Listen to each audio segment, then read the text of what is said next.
But why is it so important that we educate our people? Because we don't want to go down the same pathway as many other pinnacle nations who have preceded us.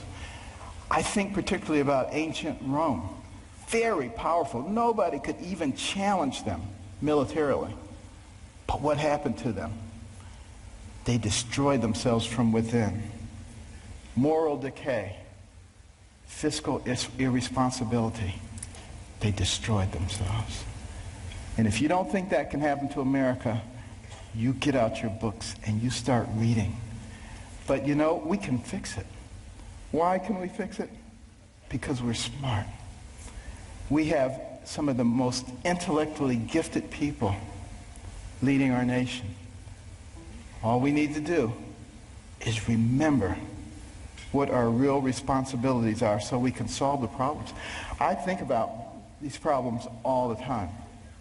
And, you know, my role model was Jesus. And he used parables to help people understand things.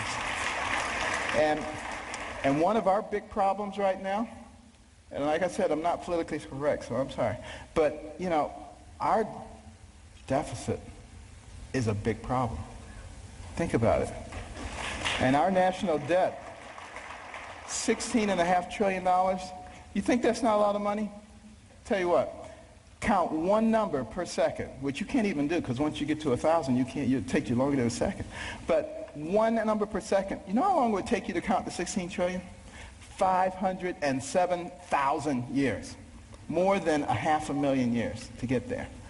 We have to deal with this. Here's the parable. A family falls on hard times. Dad loses his job or is demoted, gets part-time work. He has 5 children. He comes to the 5 children. He says, we're going to have to reduce your allowance. Well, they're not happy about it, but he said, except for John and Susan. They're special. They get to keep their allowance. In fact, we may give them more. How do you think that's going to go down? Not too well. Same thing happens. Enough said. What about our taxation system? So complex. There is no one who can possibly comply with every jot and tittle of our tax. If I wanted to get you or you, I could get you on a tax issue. That doesn't make any sense. What we need to do is come up with something that's simple. And when I pick up my Bible, you know what I see? I see the fairest individual in the universe, God, and he's given us a system. It's called tithe. Now, we don't necessarily have to do it 10%, but it's principle. He didn't say, if your crops fail, don't give me any tithes. He didn't say, if you have a bumper crop, give me triple tithes. So there must be something inherently fair about proportionality. You make $10 billion, you put in $1 billion. You make $10, you put in 1. Of course, you got to get rid of the loopholes. But now some people say, well, that's not fair because it doesn't hurt the guy who made $10 billion as much as the guy who made 10. Where does it say you have to hurt the guy? He just put $1 billion in the pot. You know, we don't need to hurt him.